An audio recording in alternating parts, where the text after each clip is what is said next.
Bom dia, amados irmãos. Louvado seja o nome do Senhor. Estamos de volta à nossa escola dominical. Graças a Deus pela providência do Senhor.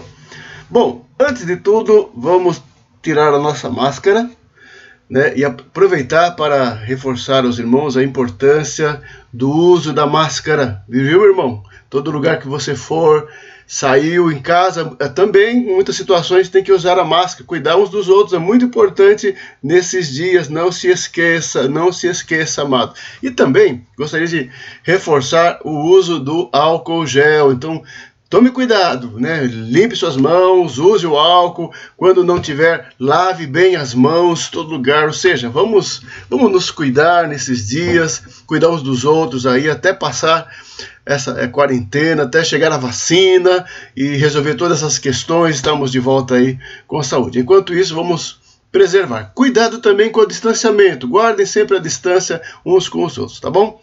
Bom, a nossa escola dominical de hoje, nossa lição será o capítulo 28 da nossa Confissão de Fé de Westminster, capítulo 28. Hoje nós vamos falar sobre o batismo, o batismo cristão. E é um assunto muito importante, tá? Muito importante. É uma ordenança, um sacramento instituído por Jesus. E eu quero abordar de uma forma muito prática também. É uma questão doutrinária, mas é uma questão muito importante na vida do crente. Às vezes, alguns irmãos parece que não dão muita atenção ao estudo bíblico, não dão muita atenção à doutrina, doutrina cristã mesmo, para fortalecer sua fé, sua estrutura. Às vezes não ligam muito para questões doutrinárias. Então, às vezes, levam uma vida cristã meio irresponsável às vezes. Então, por isso, eu quero meditar sobre esse tema. Tem tudo a ver com a nossa vida, nosso comportamento, nosso testemunho, nossa conduta. Tá bom, irmãos? O texto básico se encontra lá em Mateus, capítulo 28, versículo 18 a 20, tá bom? Por favor, aí acompanhe na sua Bíblia aí, Mateus 28, 18 a 20. Jesus, aproximando-se, falou-lhes, dizendo: toda autoridade me foi dada no céu e na terra.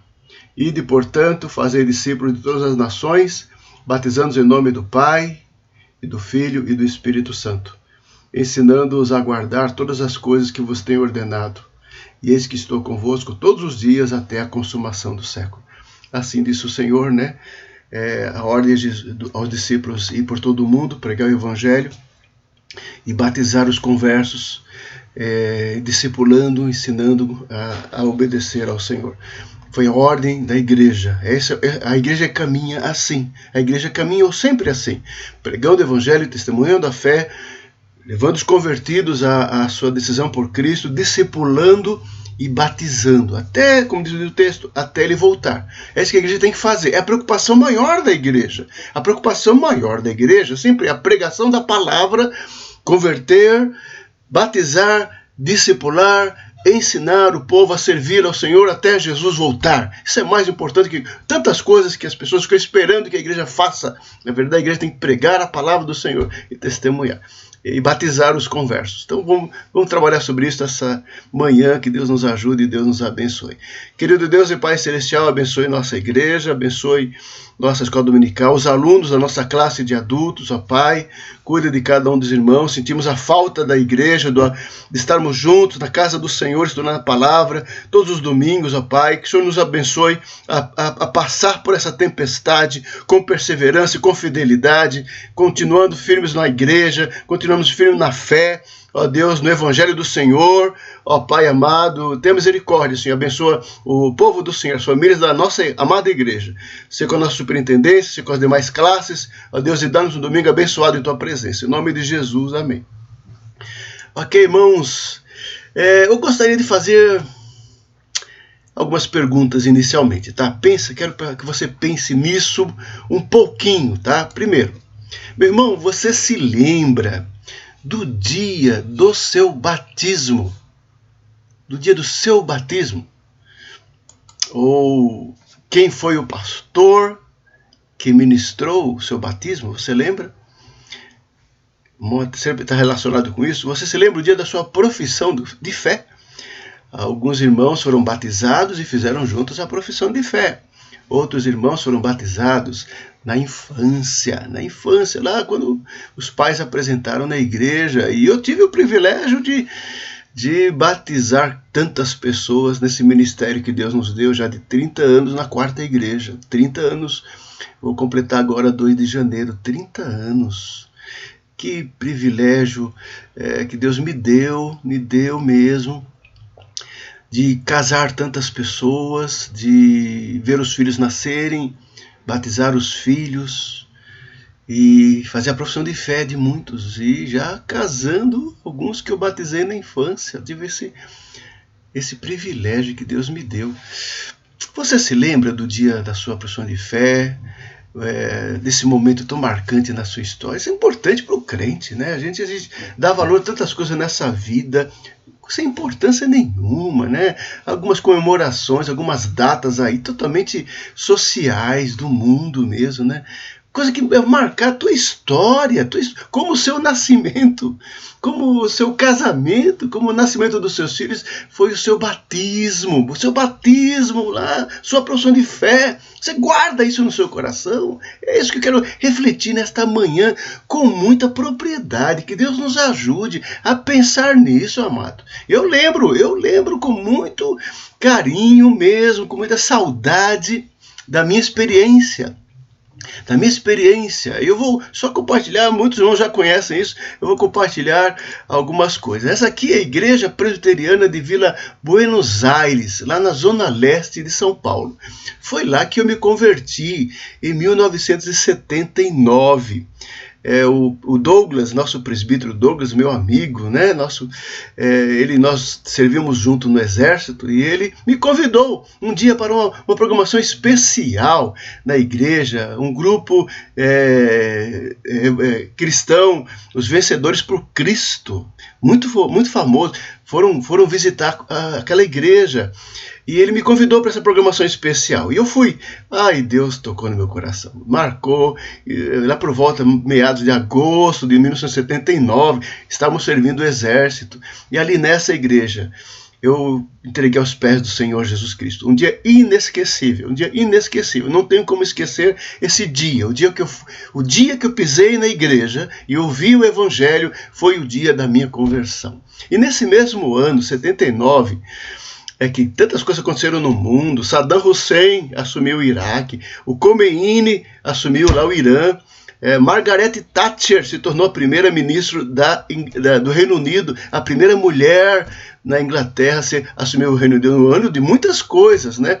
O presidente João Batista Figueiredo assumiu o governo, e ele fez aquela transição aí para saída do governo militar, né? Então foi um ano marcante. Mas nesse ano, mais importante que essas coisas, foi a minha conversão, foi o meu batismo.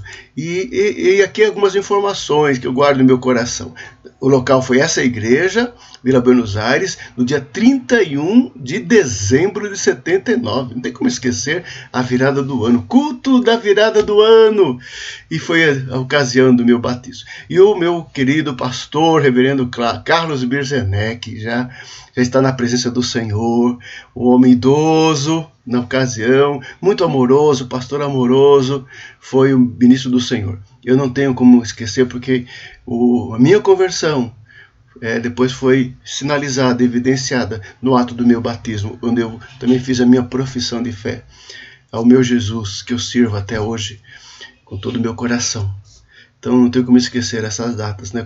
Então, amado, falar sobre isso, eu quero falar sobre o batismo. Não apenas assim, você pegar o texto aí da sua confissão de fé, então, uma doutrina tão importante, tão maravilhosa, e às vezes as pessoas nem dão atenção, ficam até, alguns talvez nem lendo as revistas, nem acompanhando o material maravilhoso, bíblico, né, que fala de verdades profundas. Eu quero que você dê atenção, amado irmão, à palavra do Senhor e aquilo que nós estamos estudando. São verdades eternas que tem que estar no nosso coração. Nós estamos uma geração às vezes muito frágil.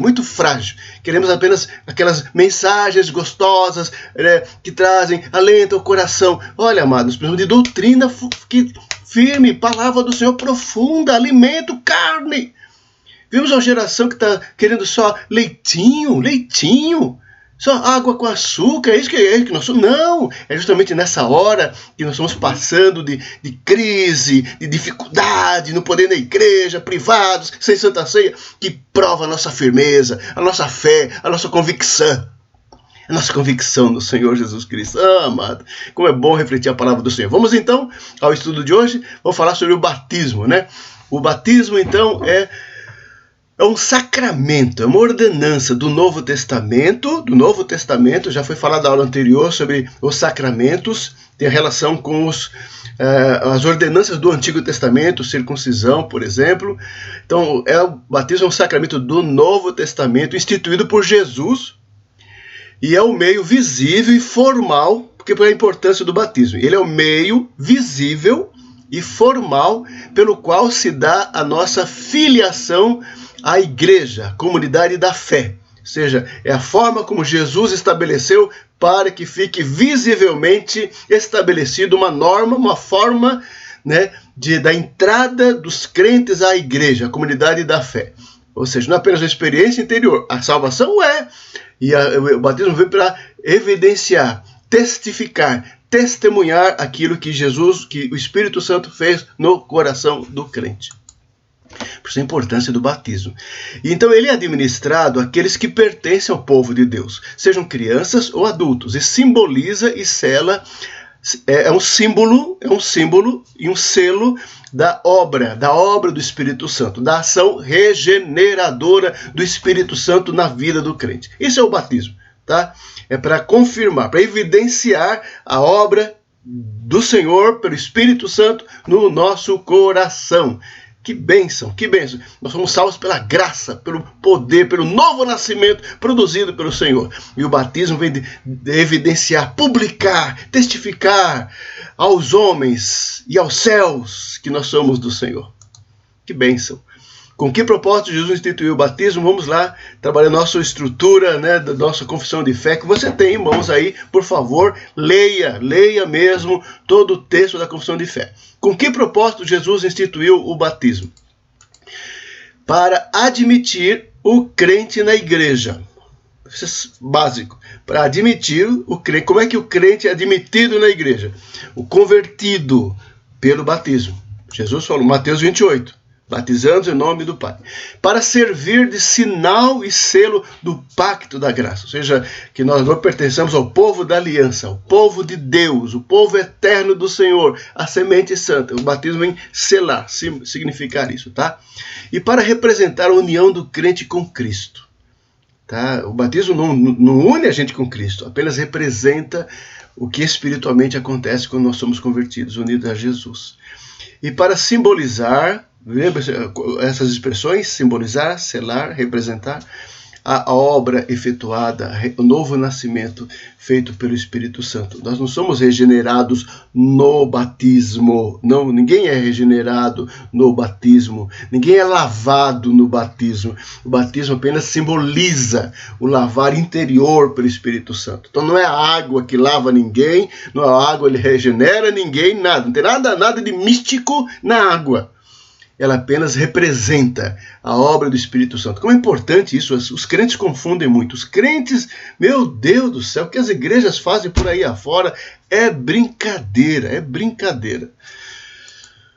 Para desafiar o crente a andar em novidade de vida. Então a gente é o meio da graça, por isso, né? Os sacramentos são assim, instrumentos do Senhor para fortalecer, para testificar, para declarar sua fé, para representar sua experiência com Deus e nos desafiar a uma vida santa diante do Senhor.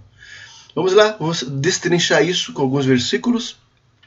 O propósito, né, do batismo, o propósito do batismo é admitir o crente na igreja, tá? Então, Atos 2:41 diz assim: então os que lhe aceitaram a palavra foram batizados, havendo um acréscimo naquele dia de quase 3.000 pessoas. 3.000 pessoas.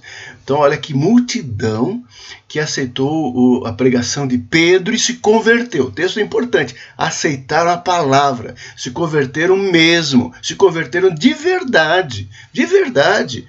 É crer em Jesus. E aceitar a palavra pregada.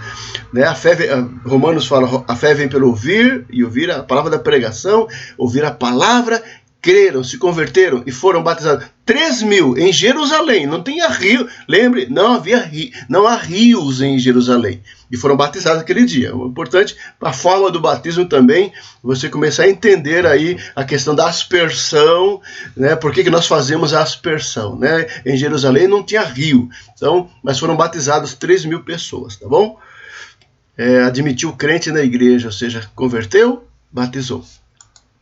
Servir de sinal e selo do pacto da graça. Colossenses 2, 11 e 12. Diz assim, né? Nele também fostes circuncidados, não por intermédio de mãos, mas no despojamento do corpo da carne, que é a circuncisão de Cristo. Veja que a circuncisão foi algo do Antigo Testamento, mas simbolizando a obra espiritual da graça em Cristo. Né? Tendo sido sepultado juntamente com ele no batismo, no qual igualmente foste ressuscitados mediante a fé no poder de Deus que o ressuscitou dentre os mortos. Então, o batismo apenas representa essa ação do pacto da graça, ou seja, nós morremos em Cristo. A morte de Cristo é a nossa morte e a ressurreição de Cristo é a nossa morte. Então, a experiência do batismo é para simbolizar esta experiência da graça em nossa vida, em nossa salvação, na obra e na pessoa de Jesus Cristo. Representa a nossa união com Cristo também, né? Romanos 6, 3 e 4 diz assim: ou porventura ignorais que todos nós fomos batizados em Cristo, Cristo Jesus, fomos batizados na sua morte? Ou seja, todos nós que fomos batizados em Cristo, eu e você, fomos batizados em Cristo, fomos batizados na sua morte. Ou seja, somos unidos na sua morte, que a morte dele é a nossa morte. Fomos, pois, sepultados com ele na morte pelo batismo. Então, o batismo representa a morte, o sepultamento e a ressurreição de Cristo. Para que, como Cristo foi ressuscitado dentre os mortos pela glória do Pai, assim também andemos nós em novidade de vida. Por isso que o crente transformado, convertido, é uma nova vida, nova experiência. O batismo representa essa mudança total, essa transformação da graça em nosso coração. Morremos em Cristo, nosso velho homem morreu em Cristo, morremos para o pecado, somos uma nova vida, nova criatura em Cristo Jesus. Que coisa maravilhosa, que bênção! Por isso que a importância do batismo, que sela esse efeito gracioso da obra de Deus na nossa vida em Cristo, lá na cruz do Calvário, nos une a essa obra. Então o batismo não é apenas uma coisa para os homens, para mostrar para a família, para uma roupa bonita. É muito mais do que isso, do que um dia assim de festa. É um dia espiritual, de declaração, de testemunhar ao mundo: sou crente. Eu sirvo a Jesus, fui salvo por Cristo lá na cruz do Calvário. Estou unido a Ele. Ele ressuscitou e a sua ressurreição é a minha ressurreição. Que bênção o batismo, né? Simbolizar também a regeneração efetuada pelo Espírito Santo. Você vê que quantos simbolismo, né? O batismo tudo é simbolismo mesmo, né? Então a água em si não tem efeito nenhum. A água em si, a quantidade da água, tem efeito nenhum.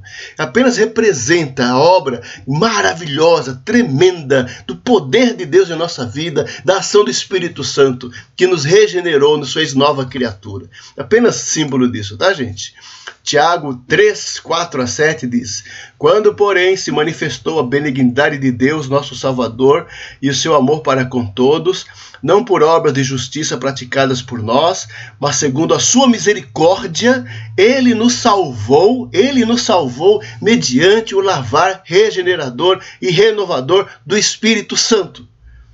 Nós somos salvos assim pela obra do Deus triuno, Pai, Filho e Espírito Santo. Essa é a salvação do homem, que Ele derramou sobre nós ricamente por meio de Jesus Cristo, nosso Salvador, a fim de que os justificados por graça nos tornemos seus herdeiros, segundo a esperança da vida eterna. Coisa gloriosa, tremenda, poder de Deus, regenerador, salvador em Cristo Jesus. E obra do Espírito Santo. É tudo isso que representa o ato do batismo. Apenas representa essa obra tremenda que aconteceu na nossa vida. Que bênção que é a importância que o crente tem em memória o seu ato do batismo por causa disso, né? Por causa disso.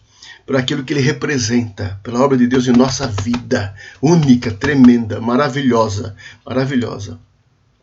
E essa obra de Cristo nos desafia, o batismo nos desafia, né, se nós somos crentes mesmo, se nós somos crentes mesmo.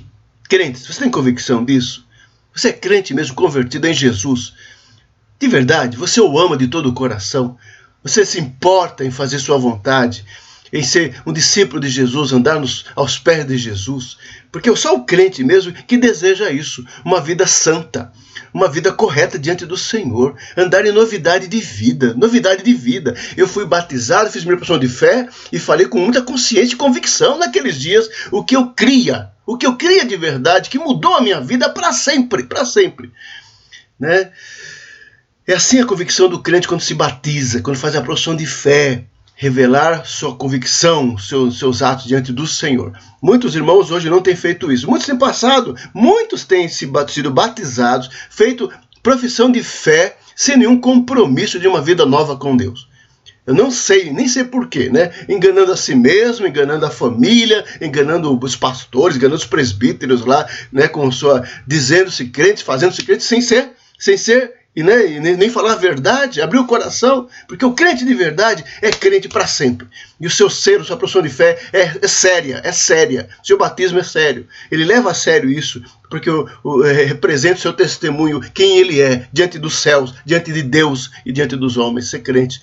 Então, Romanos 6 diz assim: porventura ignorais que todos nós fomos batizados em Cristo Jesus, fomos batizados na sua morte, olha que sério, fomos sepultados com ele na morte pelo batismo, para que como Cristo foi ressuscitado dentre os mortos pela glória do Deus Pai, assim andemos nós em novidade de vida. Por causa da obra de Cristo, que Ele fez na cruz e na nossa vida, nós temos que ter uma novidade de vida, de verdade. Então nós nos batizamos só para se tornar membro da igreja, ou fazemos a profissão de fé para dar uma satisfação para os pais, para a família, e para ser membro da igreja, de votar, e ter cargo na igreja, e cantar no coral, ou fazer alguma outra coisa. Meu Deus do céu, que vergonha! Se enganando, sentado no banco da igreja, muitas vezes, e lá fora dando mau testemunho, uma vida totalmente torta, sem nenhuma preocupação com Deus. Não, o crente de verdade é crente mesmo. Ele leva isso a sério, a sua vida, na igreja, na família, lá na escola, lá no trabalho, na rua. Ele é cristão. Ele vive de acordo com a sua vocação, o seu chamado. Infelizmente, muitos irmãos, muitas pessoas têm envergonhado o Evangelho de Jesus Cristo por causa de uma falsa profissão de fé, e um batismo precipitado e falso também. Então devemos, o crente, andar em novidade de vida. É o que espera o Senhor dos genuínos, verdadeiros discípulos do Senhor Jesus. Ok? Vamos lá? Então o propósito do batismo era aquele. Agora vamos ver para quem deve ser administrado o batismo. Aí tem duas coisas muito importantes para a gente refletir aqui, tá? Primeiramente, deve ser administrado o batismo a todos aqueles que professam a sua fé em Jesus, mas professam com sinceridade. É muito fácil as pessoas entrarem nas igrejas e já se dizerem crente. Entrarem nas igrejas, eu já sou crente, eu estou frequentando ali, eu estou indo ali. Aí, que bom, graças a Deus, as pessoas, sem nenhuma fruto dessa mudança de vida em Cristo Jesus. A frequência, ou ir a esta ou aquela igreja qualquer, somente sem uma transformação interior de vida, não quer dizer nada. Isso é enganoso, inclusive, né?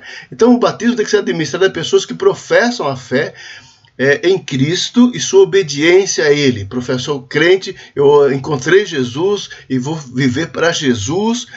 e quero servir a Jesus durante a minha vida inteira, na minha vida inteira. Então é esse que deve ser administrado o batismo, né? Pessoas convertidas. E também, no caso das igrejas reformadas, é administrado também aos filhos de pais crentes, mesmo que apenas um deles seja. Ou seja, nós somos uma igreja reformada e nós batizamos os filhos. E vamos explicar isso um pouquinho aqui. Não é o alvo dessa lição aqui particular, mas nós vamos entrar um pouquinho nesse aspecto aí para explicar por que nós batizamos as crianças, né? Por que nós batizamos as crianças.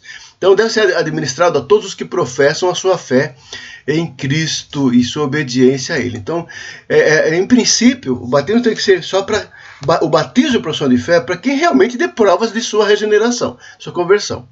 Né? Assim, sermos mais rigorosos nas provas, né?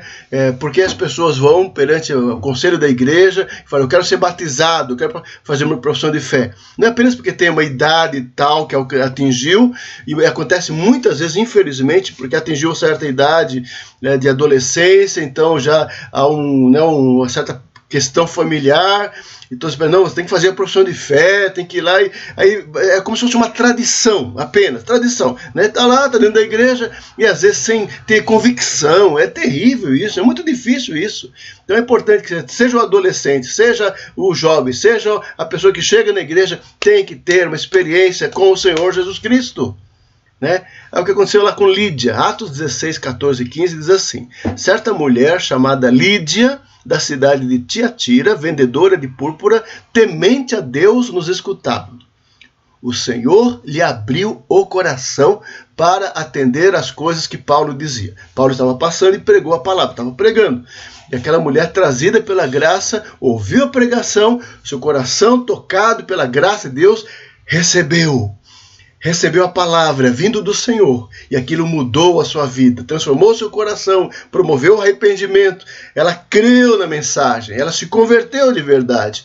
Aí vem a consequência, o versículo seguinte diz assim, ela foi batizada, e depois ela ser batizada, porque ela se converteu, o texto é bem claro, ó, depois ela ser batizada, porque creu, ela e toda a sua casa nos rogou dizendo, se julgais que eu sou fiel ao Senhor, entrai em minha casa, e aí ficai, e nos constrangeu a isso. Foi ela se converteu, foi batizada, e porque foi batizada toda a sua família, isso inclui todos os que estavam na sua casa, e crianças, todos, né, por causa da sua fé, seus filhos, né, provavelmente foram batizados por Paulo, né?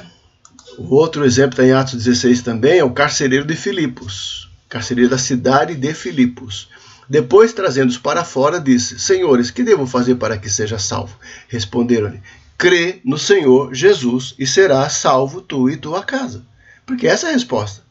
Ninguém é salvo porque é batizado. Assim, lá, Marcos 16, 15 fala, quem crê foi batizado, para dizer que é o processo, né, da pregação, da fé e, consequentemente, da aplicação, a administração do sacramento. Mas o sacramento não é para a salvação. A fé, sim, é o crer em Jesus. Né? Então respondeu, crê no Senhor Jesus e será salvo, tu e tua casa. E lhe pregaram a palavra de Deus e a todos da sua casa, diz o texto. Né? E naquela mesma hora da noite, cuidando deles, lavou-lhes os vergões dos açoites de noite, ou seja, tudo aconteceu no dia da libertação de Paulo. Houve a conversão do carcereiro, a pregação a toda a família, eles foram cuidados e a seguir foi ele batizado e todos os seus naquela noite. Todos os seus implica também sua casa também, crianças foram batizadas ali, seus filhos, não no sentido do adulto, mas o filho dos cristãos eram batizados, tá? Ok? Deve ser administrado a filhos de pais crentes, mesmo que apenas um deles o seja. Então, se um deles for membro da igreja, né, nós fazemos por causa das crianças, filhas dos crentes. Olha o que Jesus disse em Marcos 10. Então lhe trouxeram algumas crianças para que as tocasse, mas os discípulos os repreendiam. Jesus, porém, vendo isso, indignou-se e disse-lhes, deixai vir a mim os pequeninos, não os embaraceis, porque dos tais é o reino de Deus. Em verdade vos digo que não receber o reino de Deus como a criança, de maneira nenhuma entrará nele. Então, tomando-os em seus braços, impondo-lhes as mãos, os abençoava. Então é por isso que uma das razões, não a única razão de que nós ministramos, né, o batismo. Atos 2,39, pois para vós outros é a promessa. Isso aqui é o discurso de Pedro lá em Atos 2, né, quando a multidão creu e foi batizado. Lembra dos 3.000 batizados? Pedro continuou seu sermão dizendo, pois para vós outros que crestes e foram batizados é a promessa. Promessa lá, cumprimento do Antigo Testamento, a promessa a Abraão, Isaac e Jacó, a promessa da salvação em Cristo, da aliança, a promessa é para os filhos. E para todos os que ainda estão longe, isto é, para quantos ainda o Senhor nosso Deus chamar. É a promessa para o povo de Deus em todas as épocas, em todos os tempos. A base do batismo é o pacto da graça, aquele pacto eterno que o Filho se oferece ao Pai para a redenção do seu povo. E esse pacto é administrado desde o Antigo Testamento através das alianças.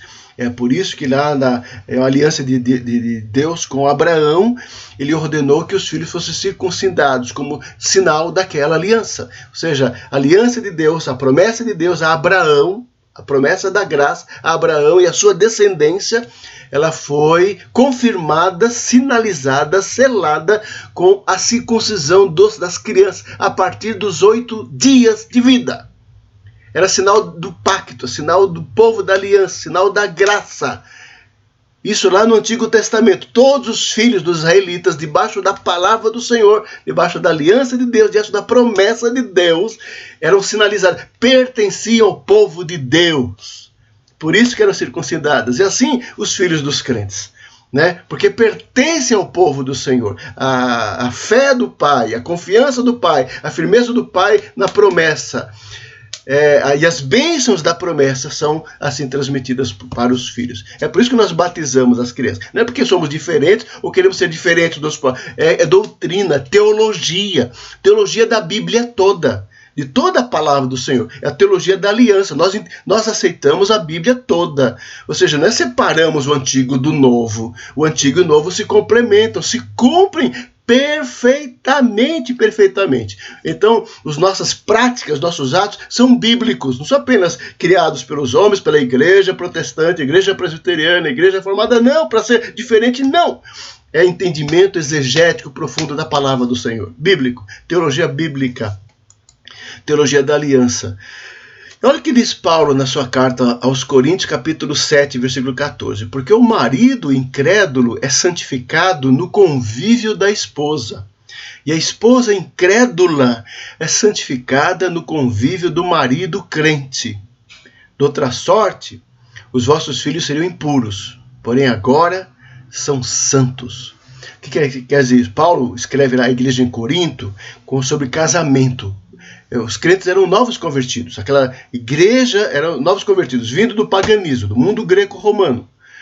Se converteram. Aí agora perguntaram a Paulo, o que faremos agora se no caso de apenas um membro do casal se converteu? Vai abandonar o marido? Vai abandonar a esposa? Paulo fala, não vai abandonar. O marido crente não vai abandonar a esposa não crente, nem a esposa crente vai abandonar a esposa não crente. É o que ele explica aqui. Porque a casa, a família é abençoada, é santificada. E os filhos também, por causa desse crente, são chamados de santos. Santos. Olha que coisa interessante, né? Coisa interessante a teologia bíblica nesse sentido. A concepção, né, de alguém debaixo do pacto da graça. Né? A sua casa é abençoada, a sua família é abençoada. Onde há o homem de Deus, a mulher de Deus, a família é abençoada. A promessa está presente para você, amado, para sua família. É a promessa de Deus. Isso não quer dizer salvação. Não é porque foi batizado o filho, é salvo. Não, é a promessa de Deus. Está debaixo da graça, debaixo das promessas, do cuidado do Senhor, da providência do Senhor. A salvação é outro processo, tá? Então o batismo não tem nada a ver com salvação, nem da criança e nem do adulto também, não tem nada a ver, não misture assunto. Salvação não tem nada a ver com batismo não tem nada a ver com salvação, seja de criança ou seja de adulto. Né? Terceiro lugar, vamos lá, que orientações Jesus apresenta acerca do batismo? Né? Como a palavra de Deus assim orienta? Vamos lá. Vamos lá, vamos lá. Primeiro, o batismo deve ser administrado por um pastor, o ministro do evangelho devidamente ordenado, legalmente ordenado. Alguém que foi chamado, separado, foi imposto às mãos, foi delegado à autoridade espiritual e capacitado para aquela ação, aquela atribuição, tá? Isso é bíblico. E deve ser administrado, é claro, como Jesus ensinou em Mateus 28, em nome do Pai, do Filho e do Espírito Santo. Em nome da Trindade, né? E deve ser administrado uma só vez, dentro das normas bíblicas, a uma mesma pessoa, né? Assim, uma só vez a uma mesma pessoa. Quando é cumprido nessas normas, por um pastor, por um ministro, e em nome do Pai, do Filho e do Espírito Santo, né? Devidamente administrado, e a pessoa tem que receber uma única vez. Primeiro, vamos lá, deve ser administrado por um ministro do Evangelho legalmente ordenado, tá bom? Há um princípio interessante lá em Hebreus capítulo 5, sobre isso. O Antigo Testamento fala muito sobre isso, dos homens separados com atribuições especiais de Deus. Os sacerdotes, por exemplo, né? Hebreus 5, 1 a 4 diz assim: porque todo sumo sacerdote, sendo tomado dentre os homens, é constituído nas coisas concernentes a Deus a favor dos homens, para oferecer tanto dons como sacrifícios pelos pecados, e é capaz de condoer-se dos ignorantes e dos que erram, pois também ele mesmo está rodeado de fraquezas. E por esta razão, este sacerdote deve oferecer sacrifícios pelos pecados, tanto do povo como de si mesmo. É a atribuição dos sacerdotes, ministério que foi dado.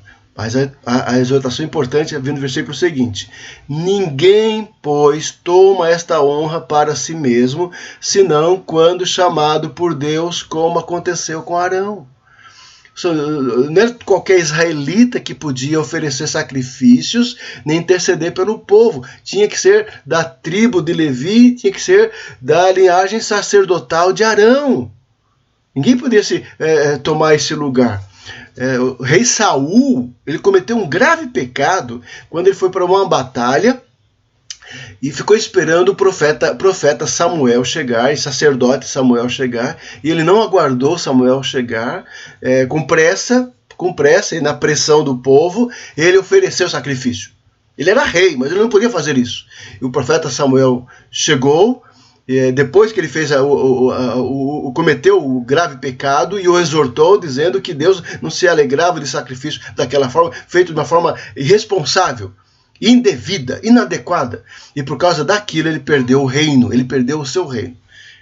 Porque assim, Deus estabelece dons, vocações e ministérios, e Deus prepara as pessoas certas para fazer os ministérios, assim, e cumprir as ordenanças do Senhor. E no caso do batismo e da Santa Ceia, são os ministros, são os pastores, né, separados, vocacionados, chamados por Deus, treinados para isso, habilitados para isso. No caso da igreja presbiteriana, faz o curso de teologia, tem um processo no presbitério, um acompanhamento na igreja. O processo para se tornar um pastor presbiteriano é assim, muito complicado, é difícil mesmo, que passa de exigências, passa por um processo acadêmico, um processo eclesiástico, e pela igreja, e é aprovado em tudo isso, tem que ser aprovado em tudo isso. E no presbitério é treinado e capacitado, e quando aprovado, aí ele é ordenado, em posição de mãos. Ou seja, ninguém tem autoridade, porque fez algum curso de teologia qualquer em lugar nenhum. Não é apenas o curso, não é apenas o diploma. É o chamado, é o reconhecimento eclesiástico, é o reconhecimento da igreja, é a imposição de mãos do presbitério. Então as pessoas não podem, qualquer pessoa, qualquer um se diz pastor, qualquer um se autoproclama bispo ou bispa, ou seja lá o que for, e começa assim, a pregar a palavra e ministrar sacramentos, se auto-ordenando. Isso não é de Deus, isso não é bíblico não. Não é bíblico não. As questões do reino de Deus são sérias demais, temos que ser mais cuidadosos com isso, povo de Deus, temos que ser cuidadosos com isso, e não dizer amém para todas as coisas, com certeza. Então as pessoas estão brincando com as coisas do Senhor, do Evangelho de Jesus Cristo, a seu gosto, ao bel prazer. não podemos bater palma e nem louvar coisa nenhuma, porque isso desagrada ao Senhor. Isso traz a ira de Deus, a desobediência ao Senhor. O batismo deve ser administrado em nome do Pai, do Filho e do Espírito Santo, obviamente, né? São os termos em que o homem declara e o ministro, assim, confirma o testemunho da pessoa batizando. Aí, com a imposição da água e declarando, né, ser batizado em nome do Pai, do Filho e do Espírito Santo. E deve ser administrado uma só vez, a uma só e uma mesma pessoa. É para a vida toda. Uma vez que a pessoa tem consciência do que Deus fez na sua vida, e da sua igreja, da sua convicção, é para sempre. É para sempre, né? Isso é uma vez só. Né? Efésios 4:4-6, há somente um corpo e um espírito, como também fosse chamados numa só esperança da vossa vocação. É uma só obra de Deus, há um só Senhor que é Jesus, é uma só fé em Cristo, é um só batismo, é uma só experiência de batismo. Um só Deus e Pai de todos, o qual é sobre todos, age por meio de todos e está em todos. Nós cristãos temos que levar muito a sério isso, nossa experiência com Deus. Nossa experiência com Deus e nossas experiências, convicções com a igreja. Vemos uma época que as pessoas não têm convicção da sua fé. Professam sua fé indevida, infantilmente, levianamente. Então é muito sério assim, a nossa experiência com Deus para sempre, ou seja, não se muda. Ou seja, não vou ficar batizando agora, eu vou batizar novamente, eu vou para aquela igreja e eles querem que eu bater, aí você dá as costas para tudo que você recebeu, tua experiência anterior, você joga tudo no chão, como se não tivesse valor algum na sua vida. E muitos cristãos têm feito isso de uma forma desastrosa, vergonhosa para o Evangelho de Jesus Cristo. O batismo pode mudar espiritualmente a pessoa ou garantir a sua salvação? É claro que não. É por isso, assim, a importância da experiência com Deus. E a convicção, olha, eu fui salvo. E tenho convicção da minha conversão e convicção da minha profissão de fé. O crente tem que ter essa convicção, essa certeza na sua vida. Não vai mudar por nada, para circunstâncias, para dificuldade. Não podemos ir na igreja, já vai fazer 5 meses, talvez vai ficar até o final do ano. Provavelmente, e aí? Vamos perder a nossa fé? Vamos perder? Vamos desanimar, meu irmão? Vamos esmorecer por causa disso? Porque está difícil? Não! É momento de firmeza, de confirmar que aquilo que aconteceu na minha vida, na tua vida, amado irmão, aguardar as coisas, passar esse ano ruim, passar a dificuldade e continuar sendo fiel a Jesus, fiel à sua igreja, fiel à sua comunidade da fé. Quantos não estão se perdendo hoje em dia, Eu não tenho certeza de nada, Nem sei se eu estou nessa igreja certa aqui, eu nem sei se não sei o quê, nem sei se eu tenho fé mesmo. Tá aí, as pessoas confusas. Tá? Arrumando defeito em tudo, pondo defeito em tudo, reclamando de tudo ainda. Meu Deus do céu! Jesus, tenha misericórdia de nós, dá-nos mais maturidade. Jesus, tenha misericórdia. O batismo é importante porque representa nossas convicções. Estamos sendo testados esses dias, né? As nossas convicções, o que fizemos no passado, nossa experiência com Jesus, com a nossa comunidade da fé, nosso compromisso com a nossa igreja, né? Firme, dependendo de qualquer coisa. Jesus, que coisa tremenda, né? O batismo pode mudar ou garantir a salvação de ninguém? Claro que não. O batismo em si não é em si mesmo capaz de regenerar. O batismo, ninguém sai vida nova no batismo. Então vou por imersão, porque vai simbolizar eu morri e estou levantando. Esses argumentos todos. Balela. O batismo, a água é apenas símbolo. Não importa a quantidade. Por isso que fazemos por aspersão. Considerar suficiente. A água instituída foi feito assim no Novo Testamento em muitas situações, documentos da história do cristianismo, dos pais da igreja, Orígenes, Tertuliano e tantos outros documentos do começo da igreja do 2º século testificam que as crianças eram sim batizadas. E não houve nenhum problema da igreja entender isso até a Reforma Protestante, até a época da Reforma. Só começou a ser questionado com o surgimento dos anabatistas. Não são os batistas, não. Era um grupo chamado anabatistas, que começaram a questionar e outras coisas, porque era um grupo sectário. Era um grupo sectário, quase uma seita protestante, né? Que foi começar a questionar algo que a igreja praticava desde os primórdios, desde os séculos, dos dias apostólicos. Viu, irmão? Então não tem dúvida nenhuma, tá? Não fique com dúvida na cabeça. Então não é a quantidade de água, não. E ela não simboliza salva ninguém, tá? Apenas representa a salvação que temos em Cristo. Então o batismo não é capaz de regenerar nem garantir salvação de ninguém. Quer ver um exemplo? Lucas 23, 42, 43. Diz assim, ó, o ladrão na cruz. E acrescentou: Jesus, lembra-te de mim quando vieres no teu reino. Eu preguei sobre isso outro dia. Jesus lhe respondeu: em verdade te digo que hoje estarás comigo no paraíso. Então, veja um exemplo clássico, bíblico. O batismo é importante dentro de uma situação ordinária. Uma situação ordinária, claro, na normalidade, óbvio. Jesus instituiu para ser assim cumprido. Mas para mostrar que ele é apenas um testemunho da fé, e não salvação, o ladrão na cruz, ele não foi batizado. Nem tinha como sê-lo naquela situação única ali, né? E foi salvo assim mesmo, porque a salvação independe disso, amado irmão. Por que a gente fica amarrando, né, a salvação por questões legalistas dos homens? Os cristãos se tornam muito legalistas com algumas questões e tradições aí.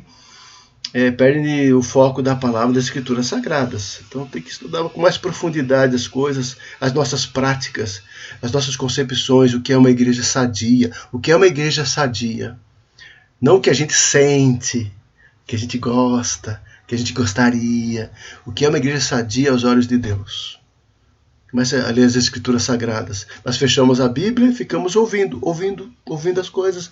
E aqui, né? E com nossa percepção, eu penso assim, eu vejo assim, eu estou vendo aquilo. Isso não é nada. Escritura Sagrada, Bíblia, tenha doutrina certa, convicção. Isso que sustenta o crente. Acima de tudo, o ladrão, ele não foi batizado, foi salvo. Aqui se deve a eficácia do batismo, né? Por que o batismo é eficaz e em quem ele é eficaz? Quantos são batizados e não são salvos? Porque já não eram salvos mesmo. Fez a profissão de fé e o batismo por mera conveniência pessoal. E depois apostatam. Quantas pessoas depois apostatam da fé, da igreja, abandonam todo mundo. Foi batizado, professa, abandonam o mundo. E o coração cada vez mais duro, né? O que se deve à eficácia? A eficácia se deve, só é eficaz na vida daqueles que são alcançados pela graça. Só é eficaz na vida daqueles que são convertidos de verdade. De verdade. Só é eficaz na vida em razão da obra do Espírito Santo. Da obra do Espírito Santo. Então o batismo é uma questão de interior, da obra de Deus. Então só é eficaz em quem é crente mesmo. Quem é crente mesmo tem um valor único na vida, maravilhoso. Mas quem não é crente, até depois abandona a fé e zomba da sua experiência passada. Escarnece até. Você já ouviu isso, né? Você deve ter visto alguma vez, né? Então no mundo, depois zomba de tudo para trás lá, desdenha até. Então só tem valor mesmo para quem é do Senhor, quem é salvo, regenerado. O batismo é eficaz na vida daqueles que são alcançados pela graça. Atos 9, 8, 9 a 13 diz assim: ora, havia certo homem chamado Simão, que ali praticava mágica, iludindo o povo de Samaria, insinuando-se ler um grande vulto, ao qual todos davam ouvidos, do menor ao maior, dizendo: este homem é o poder de Deus, chamado grande poder. Aderiam a ele porque havia muito os iludiram com mágicas, ilusionista. Quando, porém, deram crédito a Filipe, o evangelista, o diácono, o evangelista que estava lá em Samaria, que os evangelizava a respeito do reino de Deus e do nome do Senhor Jesus Cristo, iam sendo batizados homens e mulheres, ou seja, deixaram as práticas da magia, das crenças pagãs lá que o Simão, né, praticava, se converteram a Jesus. Porque é assim mesmo, Jesus nos liberta do mundo, né, da magia, da feitiçaria, do engano, do dolo. O próprio Simão abraçou a fé. Olha só, o próprio Simão, olha só, um mago, um feiticeiro, um ilusionista. Mas ele foi tocado pela graça de Deus. Ele foi salvo. E tendo sido batizado, acompanhava Filipe de perto, observando extasiado os sinais e os grandes milagres. Aí sim, verdadeiros milagres produzidos por Deus, praticados por Filipe. Não as práticas que ele tinha de magia, totalmente enganosas. Mas agora está vendo o testemunho dos milagres feitos por Deus. Esse homem se converteu. São pessoas assim, convertidas de verdade, que são eficazes no batismo. O batismo é eficaz também em função da obra regeneradora do Espírito. Esse texto nós já lemos. Né? O batismo é eficaz em virtude da obra do regenerador. Por que tem feito o batismo na minha vida? Porque o Espírito de fato fez uma obra na minha vida. Eu fui regenerado. Então o batismo tem significado. A Santa Ceia tem significado para o crente. Para o crente de verdade. A Santa Ceia tem significado. É por isso que nós estamos sofrendo. Todos nós estamos sofrendo esses dias, aguardando ansiosamente quando nós voltarmos a nós celebrarmos a ceia do Senhor, participarmos da ceia do Senhor. Porque para o crente tem valor essas coisas, né? Então, quando, porém, se manifestou a benignidade de Deus, nosso Salvador, e o seu amor para com todos, não por obras de justiça praticada por nós, mas segundo a sua misericórdia, ele nos salvou, mediante o lavar regenerador e renovador do Espírito Santo. É isso que faz o crente ser crente. É a obra de Deus na sua vida. A obra de Deus na sua vida, que Deus derramou sobre nós ricamente, por meio de Jesus Cristo. Glória a Deus por isso. Nosso Salvador, a fim de que os justificados por graça, e não por nossas obras, nossos esforços, nosso comportamento, mas pela graça dele, nos tornemos seus herdeiros, para sempre, para a eternidade, para o reino, segundo a esperança da vida eterna. Que coisa maravilhosa! Ser crente é isso, é maravilhoso, é simples, é glorioso, é obra de Deus na minha vida, Os homens que confundem tanto, inventam tantas coisas, iludindo as pessoas, enganando uns aos outros, né? Desiludindo, né? Assim, prejudicando a vida dos outros, quando não tem experiência verdadeira com Jesus Cristo. Porque quando temos, as coisas são mais fáceis, mais simples. Concluindo, irmãos, essa nossa meditação tão importante, falar sobre o batismo, né?